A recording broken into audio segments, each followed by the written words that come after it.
Assalamualaikum warahmatullahi wabarakatuh. Salam sejahtera untuk kita semua.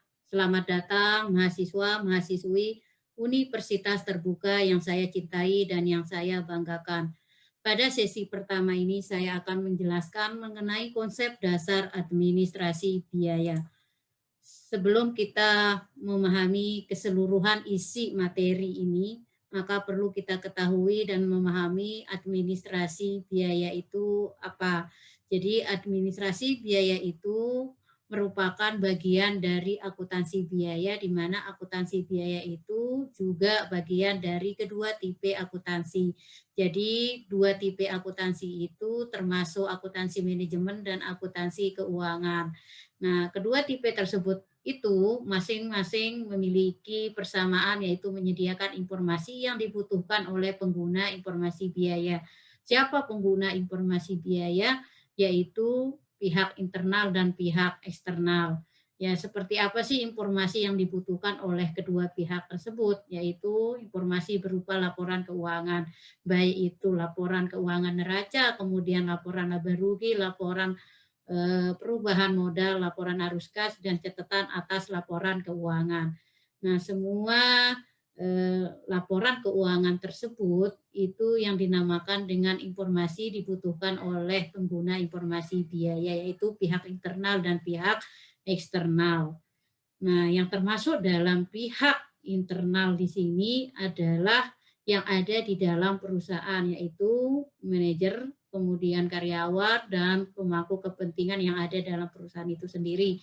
Sedangkan pihak eksternal adalah yang di luar perusahaan, yaitu bisa kreditor, kemudian bisa investor, kemudian bisa lembaga-lembaga pemerintahan dan masyarakat lainnya yang di luar dari perusahaan itu sendiri. Nah, itu yang dinamakan dengan pihak internal dan pihak eksternal. Nah, tadi saya katakan bahwa untuk yang informasi dibutuhkan oleh kedua pihak tersebut itu berupa laporan keuangan. Namun di sini kalau di dalam akuntansi biaya biasanya menitik beratkan pada laporan keuangan laba rugi berupa harga pokok produksinya. Maka dari itu akuntansi biaya ini berguna untuk menghitung biaya suatu produk yang mengandung unsur biaya produksi. Yang termasuk dari unsur biaya produksi itu yaitu biaya bahan baku, kemudian biaya tenaga kerja, dan biaya overhead pabrik, serta memusatkan pada akumulasi biaya, penilaian persediaan dan perhitungan, serta penetapan harga pokok suatu produk yang hanya menekankan pada sisi biayanya saja. Nah, di sini akuntansi biaya ini menegaskan kita untuk menghitung seluruh biaya-biaya yang dikeluarkan dalam kegiatan operasional perusahaan. Kemudian secara garis besarnya di sini ada dua tipe akuntansi yang sudah saya jelaskan tadi, yaitu bahwa akuntansi keuangan dan akuntansi manajemen. Kalau akuntansi keuangan itu termasuk dalam pihak eksternal dan yang akuntansi manajemen termasuk dalam pihak internal. Nah, sebenarnya di sini untuk akuntansi biaya ini bisa masuk ke dalam akuntansi keuangan dan bisa masuk juga ke dalam akuntansi manajemen. Jadi bukan berarti akuntansi biaya itu termasuk tipe dari akuntansi, bukan, tapi bagian kedua tipe akuntansi tersebut. Kemudian tujuan informasi biaya di sini adalah penentuan harga pokok, yaitu mencatat, menggolongkan, dan meringkas biaya-biaya pembuatan produk atau penyerahan jasa. Kemudian perencanaan biaya suatu usaha untuk merumuskan tujuan dan menyusun program kegiatan operasional yang lengkap dalam rangka mencapai suatu tujuan, termasuk pula proses penentuan strategi yang disusun untuk jangka panjang dan pendek. Kemudian pengendalian biaya, ini harus didahului dengan penentuan biaya yang seharusnya dikeluarkan untuk memproduksi satu satuan produk. Dan yang terakhir adalah dasar pengambilan keputusan yang khusus, ya, berkaitan dengan keputusan biaya relevan. Apakah manajemen memutuskan untuk membeli atau memproduk sendiri produk tersebut, atau keputusan yang lainnya yang menyangkut biaya relevan. Kemudian tujuan dan fungsi dari akuntansi biaya. Yang pertama adalah identifikasi. Di sini dipusatkan pada pemilihan dan evaluasi transaksi-transaksi bisnis. Measurement di sini proses transaksi bisnis atau kejadian ekonomi lainnya yang telah terjadi atau memprediksi kejadian ekonomi yang belum terjadi. Nah, di sini kemudian accumulation, di sini prosedur pencatatan dan pengklasifikasian transaksi bisnis. Jadi aku mengakumulasi biayanya ya. Kemudian analisis, penentuan alasan yang tepat atas aktivitas yang dilaporkan, preparation and interpretation. Nah, ini mengkoordinasi yang nyata atas data akuntansi dan perencanaan untuk menyajikan informasi yang disampaikan secara logis. Dan yang terakhir adalah communication. Nah, communication ini melaporkan informasi yang relevan untuk manajemen serta pengguna pihak dalam dan pihak luar. Bagaimana hubungan akuntansi biaya dengan akuntansi keuangan dan akuntansi manajemen ya. Nah, di sini hubungannya yang pertama adalah untuk akuntansi biaya dengan akuntansi keuangan. Nah, tercermin pada tujuan akuntansi biayanya, yaitu penentuan harga pokok produk. Ini kan tujuan akuntansi biaya yang pertama, dan sekaligus menentukan nilai persediaan di mana hal ini berhubungan dengan penyusunan laporan keuangan, yaitu neraca dan laporan laba rugi, walaupun laporan keuangan itu kan banyak selain neraca dan laporan laba rugi. Nah, di sini yang merupakan tanggung jawab manajemen kepada pihak eksternal atau pihak luarnya.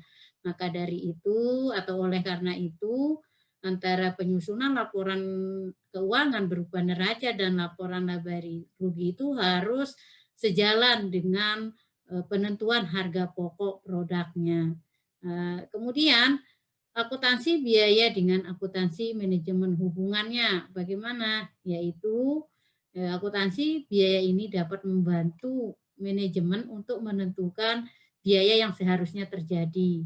Nah, untuk menghasilkan satu unit produk, kemudian sejumlah produk dan suatu tingkat kegiatan tertentu. Nah, di sini hubungan akuntansi biaya dengan akuntansi keuangan atau akuntansi manajemen, atau secara singkatnya aja hubungan akuntansi biaya dengan tipe akuntansi. Itu memang saling berkaitan satu sama lain. Yang satu untuk penentuan harga pokok produk dan yang satu untuk membantu manajemen dalam menentukan biayanya. Kemudian bagaimana perbedaan akuntansi manajemen dan akuntansi keuangan. Di sini kita bisa melihat perbedaan mulai dari penggunanya. Nah, pengguna dari kedua tipe akuntansi, yang pertama untuk akuntansi keuangan itu pada pihak luar perusahaan atau eksternal, dan akuntansi manajemen dalam pihak internal saja. Nah, kemudian untuk tujuannya melaporkan kinerja yang telah dilaksanakan kepada pihak luar. Ini untuk yang akuntansi keuangan atau memberikan informasi umum kepada semua pemakai laporan. Nah, kemudian bagaimana dengan akuntansi manajemen, memberikan informasi bagi pengambilan keputusan pihak internal saja, yaitu manajer. Nah, kemudian kalau yang ketepatan waktu ini secara historikal. Kalau secara historikal itu lebih ke masa lalunya. Kalau yang akuntansi manajemen itu lebih ke masa yang akan datang atau masa depan. Kemudian pembatasan, kalau yang akuntansi keuangan ini diatur oleh standar akuntansi keuangan dan otoritas pemerintah. Ini udah jelas ya. Kemudian kalau akuntansi manajemen itu tidak diatur oleh standar akuntansi keuangan. Nah, tapi diatur dalam manajemen itu sendiri, yaitu dalam perusahaan itu sendiri.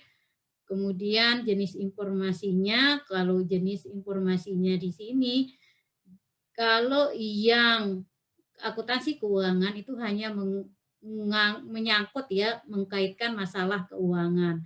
Misalkan apa, laporan keuangan biasanya dihasilkan secara berkala, misalkan per tahun atau per 6 bulan atau per 3 bulan. Nah, namun Kalau yang akuntansi manajemen di sini adalah laporan internalnya. Nah, setiap kali diperlukan. Nah, itu kalau yang akuntansi manajemen. Kemudian sifat informasinya objektif untuk akuntansi keuangan dan akuntansi manajemen lebih subjektif. Nah, kemudian cakupan untuk akuntansi keuangannya ini adalah melaporkan secara keseluruhan organisasi atau perusahaan.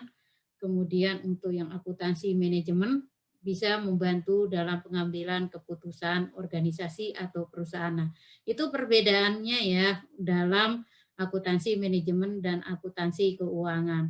Itu udah sangat jelas. Kemudian yang terakhir adalah di sini saya ucapkan terima kasih. Semoga apa yang saya jelaskan dapat bermanfaat untuk kita semua. Wassalamualaikum warahmatullahi wabarakatuh.